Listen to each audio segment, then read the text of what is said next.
I went into this morning and I said to Steph, I said, I'm prepared for me to be depressed in about an hour's time. I was.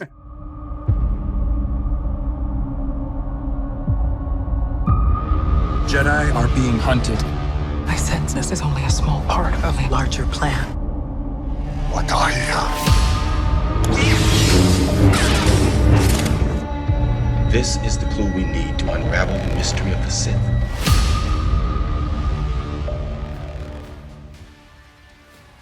Okay, welcome to the A Long Time Ago Acolyte review show. Today we had episode 3, Destiny. Now, let's not forget the spoiler warning. Make sure you've seen episode 3 before you watch this, but also make sure you do watch this and like and subscribe if you haven't already. We won't be doing a scene-by-scene breakdown, but we'll just give the episode a general breakdown. So with that out of the way, let's bring in our guest, friend to the channel, Quizmaster, currently a bearded man, and the former Richard O'Brien lookalike of the year 1999. It's the Universal Toy Collector, Stu.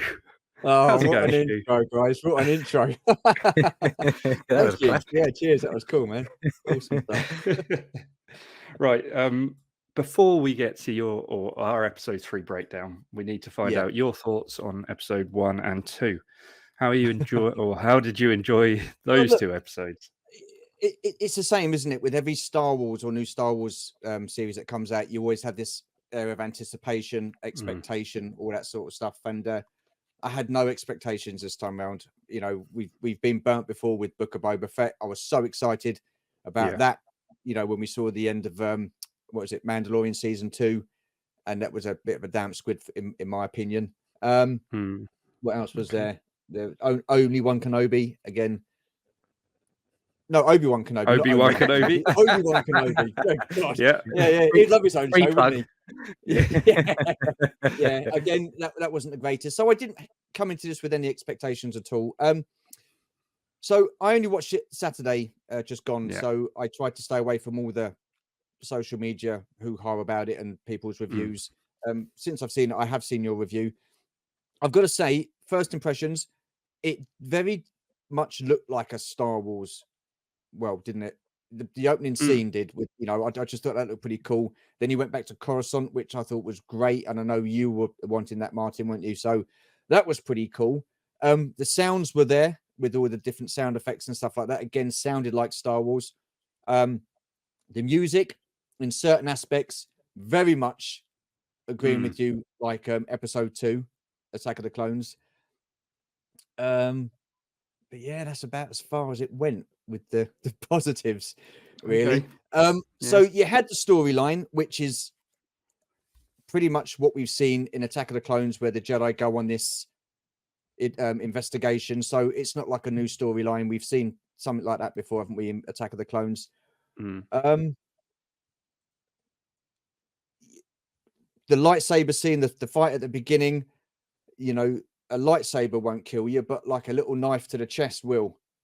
Do you know what I mean? It's amazing what will kill you these days in Star Wars. So wasn't too impressed with that. Then you had the Jedi Padawan on that planet where what's his name? It was the one with the beard, Master Torbin. Yeah, you had the James Corden wannabe Jedi trainee guy, whatever, Padawan. I mean, he was just absolutely woeful. I mean, overall, I didn't think the acting was great. Soul was a good point. I liked him. I thought he was very good. I don't know. It's just it was the first 2 episodes, so I thought, well, you can't judge a series on just 1 or 2 episodes. You've got to watch the whole series, then make a proper judgment. So that's what I'm going to do. At the moment, I've not been overly impressed with it, in my own honest opinion. That's fair. So out of 10, then what are you rating it? Up the first 2 just the first. After the first 2 episodes, I would give it a 6. Okay, that's exactly what we gave. Well, that's not that's not terrible. No. So I mean, again, like all these Star Wars series, you've got so much potential with what you can do, and I said it in the chat the other day. Star Wars is now aimed at a very different generation. They're aiming it at the younger generation, and that is something at the moment that I finding really difficult to kind of buy into. Yeah, I want to like it. that's I fair. want to enjoy it, but it's not giving me that wow factor like Star Wars did, or Empire Strikes Back did, or Return of the Jedi did. And I know, look, I love the original trilogy. That's what I grew up on. So that is always going to be the benchmark for Star Wars, in my opinion. Which is a high benchmark, isn't it? Like, absolutely, it's not going to be easy to top that. So Mm. I wouldn't expect it from any series, really. Yeah. And another thing as well, you guys mentioned the kind of style of fighting that he did, like the old Japanese style of fighting, like the martial arts movies. See, I didn't like that. I know that George Lucas based some of his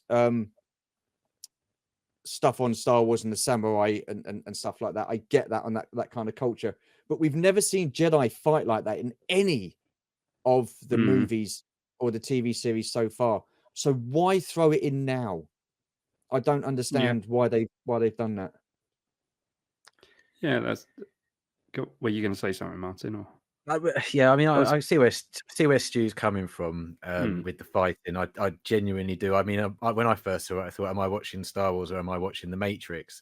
But in my head, I came up with reasons as to why that might be the case. I think I mentioned the fact that they didn't pull their lightsabers unless they absolutely had to, and it makes sense that they would be able to predict moves like that before it happened, so they were able to dodge and deflect punches, kicks, etc.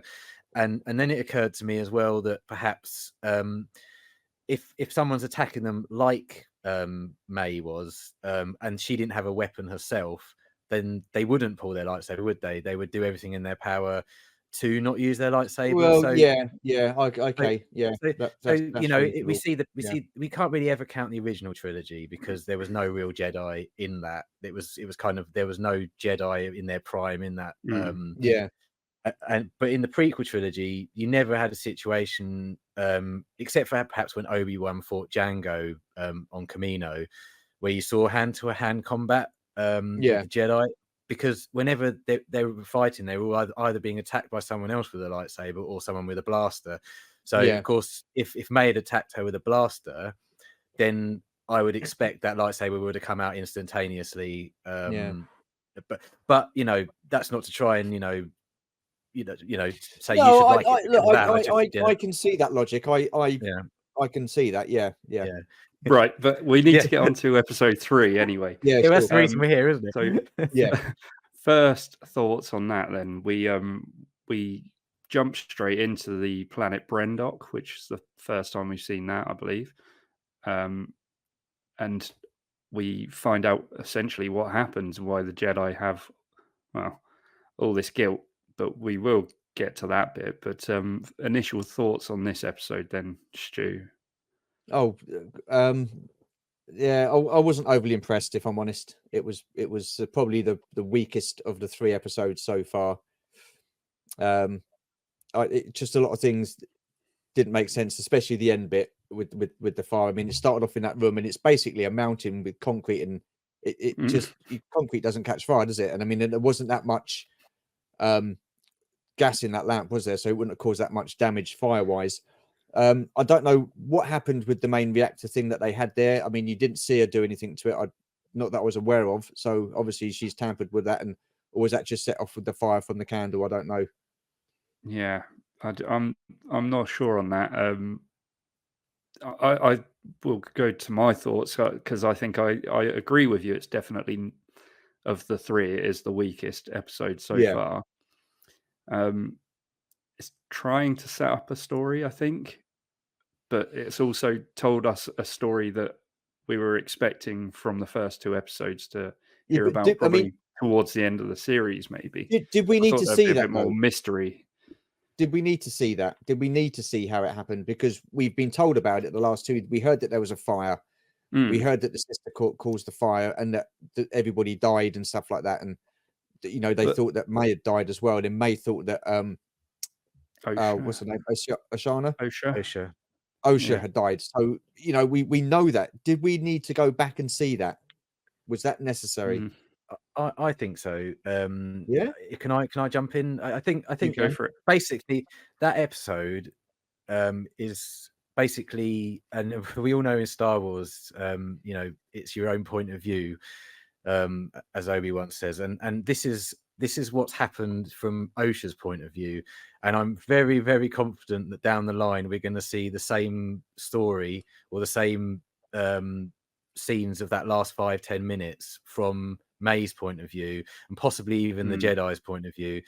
And I think this episode could have been a flashback, but I think it could have been 15 minutes. I don't think it needs to be 40 minutes. I think it is essential to the story, because the reason we need to know, why is May going after these 4 Jedi? That's it. There's still a bit of mystery. There's still a bit of mystery there. Absolutely. And I have to say, without seeing that, we wouldn't care, I don't think. And I think we're seeing it from May's point of view, and down the line, I don't think it'll be the next episode, or probably episode after that, but we'll probably get to see May's point of view of what happened that night. And I think the fire is something that probably happened just outside her room and didn't actually affect anything to do with the rest of the facility. I think someone else is in there. I think someone else is causing the mayhem. I don't think it's got anything to do with May in the slightest, to be honest with you. And I hate to sort of jump ahead to ruin something, but in one of the trailers, you see the Wookiee Jedi jumping in the air and slashing his saber at the young Padawan Jedi that's there, and they're fighting each other. Oh, really? Oh, okay. Yeah. So that tells me, because we saw earlier in the episode the mother getting one of the Jedi's head. So I'm predicting, this is my prediction, and we'll jump to predictions. Okay. I'm thinking that the mother has we still her say, oh, it's your decision to leave to join the Jedi, and then that ended and we didn't see. So what's happened next is she's probably got in the heads of the Jedi, or the other mother, I forget her name, the Zabraks, got in the head of the Jedi and caused them to fight each other, which has caused absolute mayhem on the base, or the wherever this place is, commune, and that's caused all the damage and destruction. So I think it's the Jedi who's actually destroyed all of it, but it's actually not through their own fault. They've just tried to protect themselves from each other because they've been taken over. I don't know what the right phrase would be, by the magic or the force abilities of these Night Sister type people. So that's my prediction anyway. But okay, yeah. I can roll with that. Yeah, it sounds feasible. I mean, because Torben did say last week, didn't he, in the last episode, that he thought they were going there to do good and to help or whatnot. So you don't see how he got his damaged eye, do you, and his scars and stuff like that. So no, that's true. And when you see all the bodies laying there as well, yeah, they don't look like they've been burnt, crushed, you name it. They look just like they're laying there. So again, that makes me feel like there's something else. It's really difficult, isn't it, to try and judge a series after 3 episodes? Absolutely. Yeah, absolutely. Because it's very much in the style of The Walking Dead, I feel, where they would have an episode with, say, like Rick's point of view and how he got to where he got to. Then it would be like Carol and how she got there. And you have about 3 or 4 different story arcs that are totally different from the ones that you've seen before, but it all ends up them leading into that one place. So maybe that's probably what they're possibly going for, I guess. Yeah, perfect example. I think that's probably a bit like that. Yeah. And that's the Zabrak mother. She seemed very insistent that they not go with the Jedi, and I've watched it twice now, and I kept an eye out the second time with all the bodies, and she was nowhere to be seen in the piles of bodies. So I'm suspecting we haven't seen the last of her. But yeah. I mean, going back to. This is actually my favorite of the 3 episodes so far. Oh, really? Oh, wow. Just to be contrary. And I think part of the reason is, again, I woke up this morning and all I read in comments and YouTube video headlines was Star Wars is dead. This is the worst Star Wars that's ever happened. And I went into this morning and I said to Steph, I said, I'm prepared for me to be depressed in about an hour's time, because I was expecting to, and even people over the last week who've known what's going to happen have made me think, oh, this must be really bad. And I went into it expecting the absolute worst. And I was sat there the whole way through. The first time I couldn't really concentrate because I was waiting for this something to happen that was going to kill Star Wars and destroy George Lucas canon. And that never occurred. So I came out the other end thinking, actually, that wasn't too bad at all. So I think the under expectations might be helping me slightly with this series. I mean, look, is it the greatest Star Wars? No, it's not. I mean, I've seen better. There's TV series and episodes that have been a lot better. Much. Again, it's maybe one of those slow burners. And I think that was probably my issue with this episode. Like you said, Martin, I think I was watching it expecting something terrible to happen, to be like really, really awful. Like, because I think you messaged me and said, like, the reviews, man, everyone's saying this is terrible. So I was just expecting it, and I didn't really find it. But I found the episode slow. I've got to admit, I found it quite slow.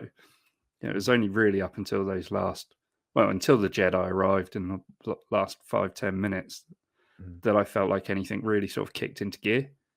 Yeah, you know me, I'm not one to worry about upsetting people, but the world seems to be full of these YouTube grifters these days that want to be negative about everything before they've even seen it.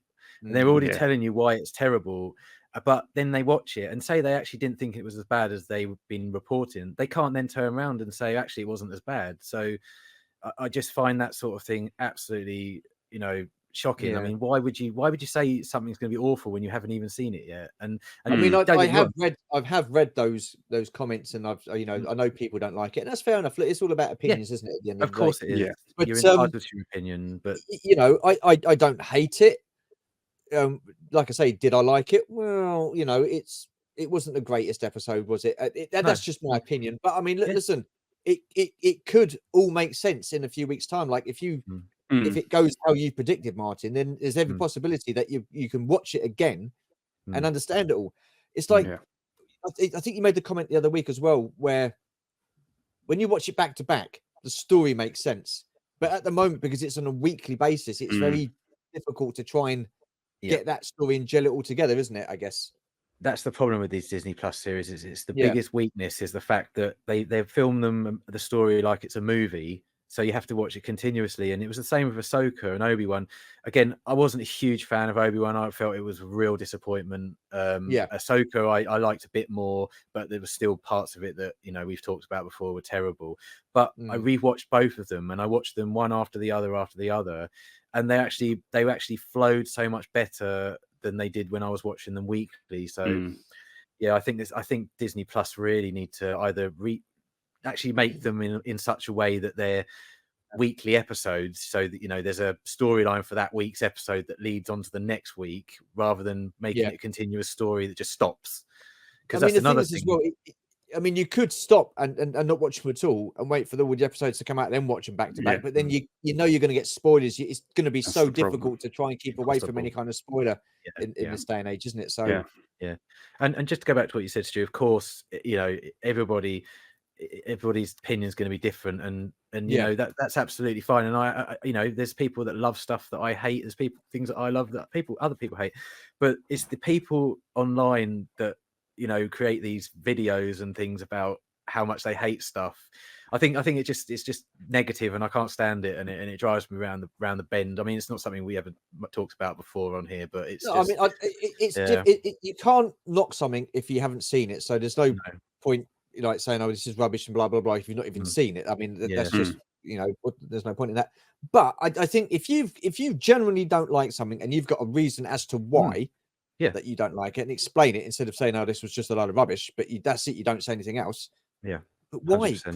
Put some stuff. Put some substance behind it. That's tell us why you don't like it, and then we can have a conversation. It's yeah. There you go. Let's get back onto the episode then. Martin, do witches have the power to infiltrate a Jedi's mind the way they did? I know it was a Padawan, but you're suggesting that maybe it goes up. Yeah. Oh, you see it happen several times. Well, these guys, these ladies, of wherever they're from. You know, and that one thing I've read is, oh, this is terrible. Brendok. You know, this Brendok, thank you. You know, oh, the Force, it's ruined the Force. You know, and it's like, well, does anyone actually not seen the Clone Wars? I mean, there was the Witches of Dathomir, who were pretty much exactly the same as these guys, who used the Force, but they used it in a different way to the Jedi and the Sith. They were able to harness the dark side of the Force, but not, you know, to the point where they would become evil and the Sith. And I think these guys, I don't think they're Dathomirian witches. I actually think they have something to do with the Sith. I think they're Sith acolytes themselves in some way.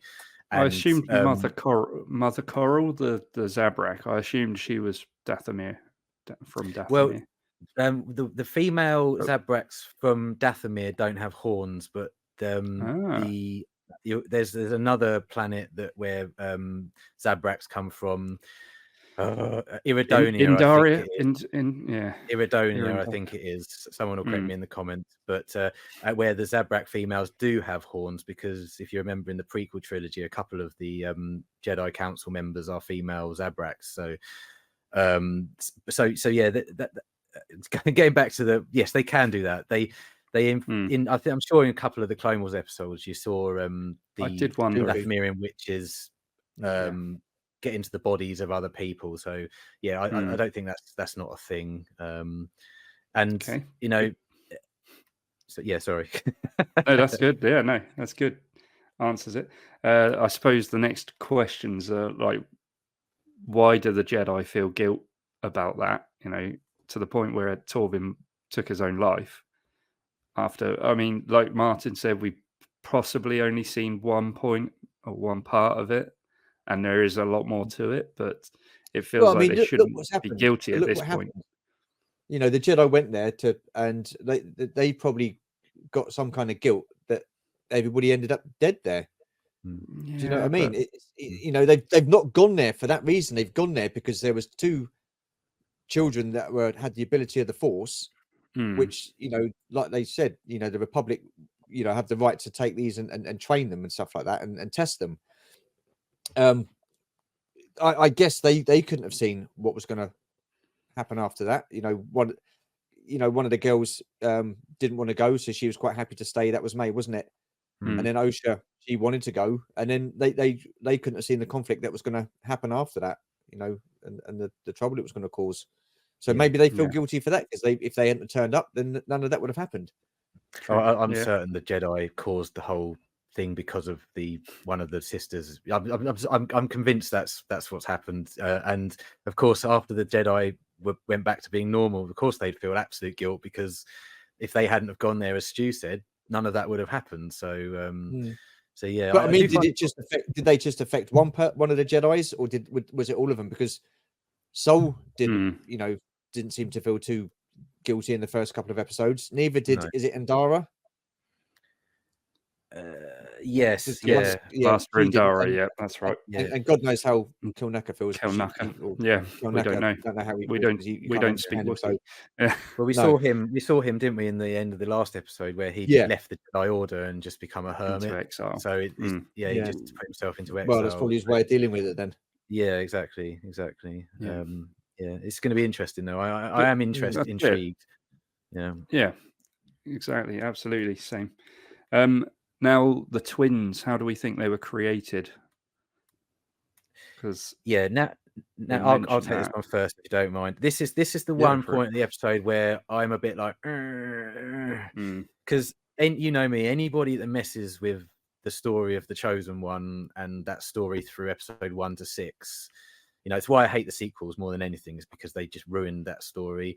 And you know, by saying that if it might not happen, but it's kind of intimated to me that they've created life by using the Force, which is something you know that hadn't happened before, and it was only happened because Anakin, you know, it was the reason the Chosen One was created, you know, because it was trying to bring balance to the Force, because the dark side was getting stronger. So if you flash back 100 years and then all of a sudden there's twins that have been created by the Force using dark side magic, then I'm going to be a little bit peeved, and it's going to be one of those things, I'm sorry, but I'm just not going to be able to get over, because that's not right. But we don't know that's the case. So I'll keep an open mind. But what other way would they have been conceived then? That's the How thing. else would they have been conceived? That's the thing. I don't know. I genuinely don't know. I mean, it seems logical that is the reason. Absolutely, I agree. Yeah. That they were created that way, but I just find it a little bit galling that they would again shit on George Lucas's story, by doing that. So, well, listen, you saying that, maybe that's why people they've jumped to that conclusion because of that scene, because of that part of the episode where she's saying, I carried them, like I created them. Maybe that's what people are jumping on the bandwagon for and going, no, they've ruined Star Wars. That might be it. That might be that reason right there. Yeah. I mean, I wish that most of the stuff I've read that the reason it's ruined Star Wars is because of the fact that the I'm going to call them Night Sisters. I know they're not, but the Night Sisters were using the Force and were describing the Force a different way. That's what I've read mostly, and that just is a bit naive, or people just not having much knowledge about things that happened in the Clone Wars and stuff. And even Ahsoka, did they not watch Ahsoka? Well, yeah. I mean, how many episodes in this first season? 8, I think. 8 is it? So look, we're almost halfway through. Next week we'll be halfway through. So a lot can change in 5 episodes. Got 5 episodes left. A lot can change. The story could become a lot clearer. It's well, there's still a lot of mystery, judge it, isn't it? Yeah. Yeah. So we've got a lot to find out. I think. I feel like there's still a few questions that need answering. Oh yeah. So yeah, definitely. Yes. But the thing is, I don't find people are patient these days. They just want everything and they want to know it all now. Do you know what I mean? Yeah. Wait. Yeah. Absolutely. Right. So let's give our ratings for this week's episode then, shall we? Can I just do my quick bullet points of things I noticed? Martyn, in the episode? got bullet points. Let's go for it. Go on, Martyn. Okay, I'll make it as quick as possible. As I said earlier, the episode, in my eyes, was definitely framed by Osha's point of view. I thought it was interesting how the Jedi seemed to be policing other religions. They weren't allowing other religions to teach children how to use the Force. So I thought that was quite an interesting aspect that we've never seen or heard about before. They're trying to monopolize the Force, if you like. I quite like that. Another thing I noticed about all the dead bodies that were laying there, they just didn't seem to have any marks on them or anything, and such a big thing was made of that bunta tree with that poison on there. I wonder if another explanation is somehow they all got poisoned somehow. It's a possibility. I definitely think these witches were Sith cultists. I thought, they were definitely more Sith aspects to them than we saw in the Night Sisters. There was this. I can't take credit for this, but I saw something earlier, and in nearly every scene that you see these Night Sisters, Sith cultists in, there was triangles everywhere, and triangles. If you look in the backgrounds, if you watch it again, Sith holocron, the Sith holocron triangles, they're everywhere, absolutely everywhere. So I thought that was quite interesting. My least favorite part of the entire episode, and it even made me sort of put my hand over my head and in cringe, was when they started chanting. Oh God, it was awful. I couldn't look at the screen. Yeah, but that didn't feel very Star Wars. No, that did not feel Star Wars, and they do chanting quite well in other Star Wars. So I'm surprised how awful it was. But again, they kept talking about the power of 2 when they were chanting. So again, what do we know about the Sith? There's always 2. Just sort of a criticism of other people's criticisms is the Force has never been binary. Even when George Lucas controlled it, it was always something that anybody could use. And I thought the score was excellent again in this episode. There was some really, really good John Williams-esque music at times. And there's also some really good orchestral music playing at really pivotal times that actually took me into the story a bit more. So again, I have nothing but praise for that. And little tiny Easter egg, which if you ever watch Star Wars and you're not stupid, you would have noticed, is the blood test that they gave Osha when she went in is the same as Anakin's blood test, and the test, the Padawan test, or was exactly the same. So yeah, that was the little things I just picked up as I was watching it. So okay, done. Okay, should we do scores? Or Stu, if you got bullet points as well? So no bullet points. I would tell you off screen what Georgie thought of that chanting scene. So I'll tell you off screen what she thought of that. Oh man, But are we scoring the episode or the series as a whole we'll up to date now? Let's score the episode, shall we? let's score the episode. And We'll okay, do I'm gonna averages go- at the end. Yeah. I'm going to go 4.5. Oh, okay. Okay. I was thinking 5.5. Okay. So yeah. Well, I did say I preferred this episode to the last episode, but it still does have its problems. I'm not at all hiding that. So I'm just going to go for a slight increase of 6.5 out of 10. Okay. So we're saying, what are we saying? And you're probably down to about 5 on average then, Stu. I'm probably, well, I'm still around 6, and Martyn, you're still around 6 then. Yeah. Okay. So not great, really. Not But great, but it is difficult to judge after just 3 Yeah. episodes. You've got to wait for the whole story, Absolutely. then watch it all back to back, and then see how it Mm. pans out and stuff. So Yeah. I mean, definitely. look, listen, I could change my mind by the end of the series. Do you know what I mean? It could all change. we It'll all make sense. could, yeah. Absolutely. Yeah. It might go down Yeah, to a 2. yeah, possibly. Right. Well, that is all for this episode then. We'd like to thank you, Stu, for joining us once No, thank again. you. That was awesome. If you want to follow him or subscribe to his channel, it's Universal Toy Collector. Should be easy enough to find. You're also on Instagram. Instagram, yeah. I am Yeah. on Twitter, but I don't really use it that often. Don't So really use it. Okay, make sure you follow him on Instagram as well. Like and subscribe over here, and we'll catch you in the next one. See you later. Bye.